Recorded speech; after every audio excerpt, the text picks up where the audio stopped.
ह्या गावात ह्या ग्रामस्थांनी जो ह्या 25व्या पावल वर्साच्या सिद्धिविनायकाची सेवा करपी जो गणेशोत्सव आरंभिला, त्या गणेशोत्सवाक जमिल्ले सगळे भक्तजन ह्या समितीच्या कार्याक लागून हांगा हाजीर आसात अशें म्हाका दिसता. म्हाका दिसता हो गणेशोत्सव मंडळ महाउत्सव, कित्याक तर हो फक्त पुणे गांवा पुरतो मर्यादित ना आनी गोंया पुरतोय ना. कारण हांगा इंडस्ट्रियलायझेशना खातीर जे गोंया भायले रहिवासी हांगा येवन राविल्ले आसा ते हांगा माटवात हाजीर आसात. तांची भुरगीं हांगा गांवची भुरगीं जाल्यात आनी म्हणूनच हो दोळे भरून पळोवपी सुवाळो जेन्ना ते गांवांत वतात तेन्ना ते वर्णितात, कधी गुणगायनां गातात. म्हणूनच हो फक्त पुणे पुरतो मर्यादित ना, सबंद भारतभर जो आसा हो महोत्सव सबंद भारतीय लोकांचो जाला.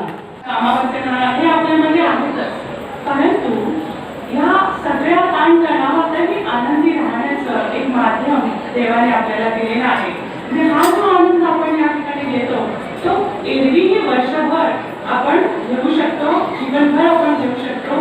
आणि ह्याची जी उपाययोजना आहे तर ही आपल्या शास्त्रातून सांगितलेली आहे.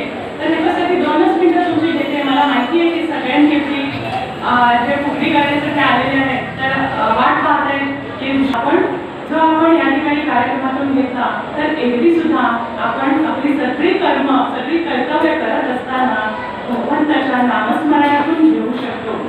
आणि ह्या भगवंताच्या नामामध्ये एवढं सामर्थ्य आहे, अगदी त्याला कुठल्याही प्रकारचं बंधन नाही.